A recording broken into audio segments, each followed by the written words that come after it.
चिंता में खुद को बर्बाद मत करो।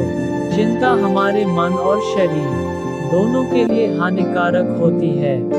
भगवान बुद्ध कहते थे, जो हुआ है उसे स्वीकार करो, जो हो सकता है उस पर काम करो, और जो तुम्हारे हाथ में नहीं है उसकी चिंता मत करो। चिंता से समस्या का समाधान नहीं होता, बल्कि यह हमारी ऊर्जा और मन की शांति को छीन लेती है। यह ऐसा है जैसे हम जहर पीकर दूसरे के मरने की उम्मीद करें। जीवन अनमोल है, इसे व्यर्थ की चिंताओं में ना गवाएं। भगवान बुद्ध ने ध्यान और वर्तमान में जीने का महत्व बताया है। जब हम ध्यान करते हैं और अपने विचारों को नियंत्रित करते हैं, तो हमें पता चलता है कि चिंता सिर्फ एक भ्रम है। अपने आज को बेहतर बनाएं, कल अपने आप अच्छा होगा। याद रखें, जैसे आग लकड़ी को जलाकर खत्म करती है, वैसे ही चिंता हमें भीतर से खत्म कर देती है। इसे हम एक छोटी सी कहानी के माध्यम से समझते हैं। एक गांव में रमेश नाम का किसान रहता था। उसकी सबसे बड़ी समस्या थी कि उसके खेत में फसल हमेशा खराब हो जाती थी। वह हमेशा सोचता रहता कि क्यों उसकी मेहनत रंग नहीं ला रही। रमेश की चिंता इतनी बढ़ गई कि वह अपनी पत्नी और बच्चों पर भी गुस्सा करने लगा। घर का माहौल बिगड़ने लगा। उसकी पत्नी ने उसे समझाया, चिंता से कुछ नहीं बदलेगा, लेकिन रमेश को ये बात समझ नहीं आई। एक दिन गांव में भगवान बुद्ध का आगमन हुआ। लोग उनके प्रवचनों को सुनने के लिए इकट्ठा हुए। रमेश भी वहां गया, लेकिन उसकी सोच सिर्फ अपनी समस्या पर केंद्रित थी। बुद्ध ने जब प्रवचन शुरू किया तो रमेश ने खड़े होकर कहा, भगवान मेरी समस्या का समाधान बताए। मेरे खेत की फसल हमेशा खराब हो जाती है। मैं दिन रात मेहनत करता हूँ, फिर भी कुछ नहीं होता। बुद्ध मुस्कुराए और बोले, रमेश, तुम्हारी समस्या केवल फसल नहीं है। तुम्हारी समस्या यह है कि तुम समस्या को अपनी सोच पर हावी होने दे रहे हो।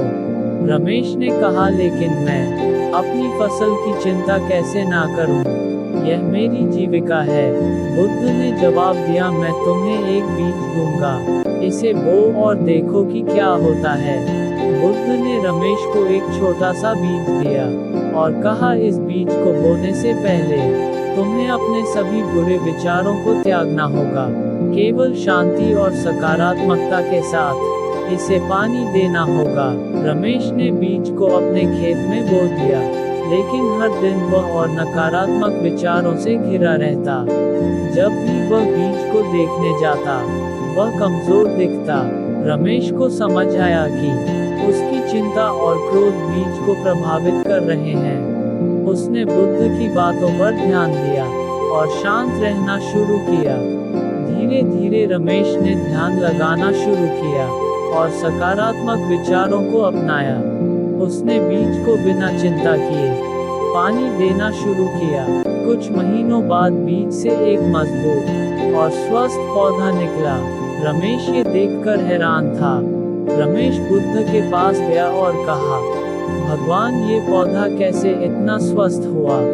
बुद्ध ने उत्तर दिया, ये तुम्हारे मन की शांति और सकारात्मकता का परिणाम है। रमेश ने सीखा कि उसकी चिंता और नकारात्मकता ही उसकी समस्याओं की जड़ थी। उसने समझ लिया कि उसे अपनी सोच को बदलना होगा। रमेश ने अपनी फसल की देखभाल उसी सकारात्मक और शांति के साथ शुरू की। फसल पहले से बेहतर होने लगी। रमेश का गुस्सा कम हो गया और उसका परिवार खुशहाल हो गया। घर में फिर से प्यार और शांति लौट आई। गांव के लोग रमेश के इस बदलाव को देखकर आश्चर्यचकित थे। उन्होंने भी बुद्ध के उपदेशों को अपनाना शुरू किया। बुद्ध ने गांव को छोड़ने से पहले कहा, चिंता आग की तरह है, यदि इसे काबू में ना किया जाए तो ये सब कुछ बर्बाद कर सकती है। रमेश ने अपनी कहानी गांव वालों को सुनाई। उसने कहा, अगर मैं अपनी चिंता पर काबू ना पाता तो मैं अपने परिवार और खेत दोनों को खो देता। कहानी की सीख। इस कहानी से हमें ये सीख मिलती है कि समस्या चाहे कितनी भी बड़ी हो, अगर हम अपने मन को शांत और सकारात्मक रखें तो हर समस्या का समाधान संभव है। दोस्तों, आज के लिए बस इतना ही। मिलते हैं आपसे एक और नई कहानी के साथ।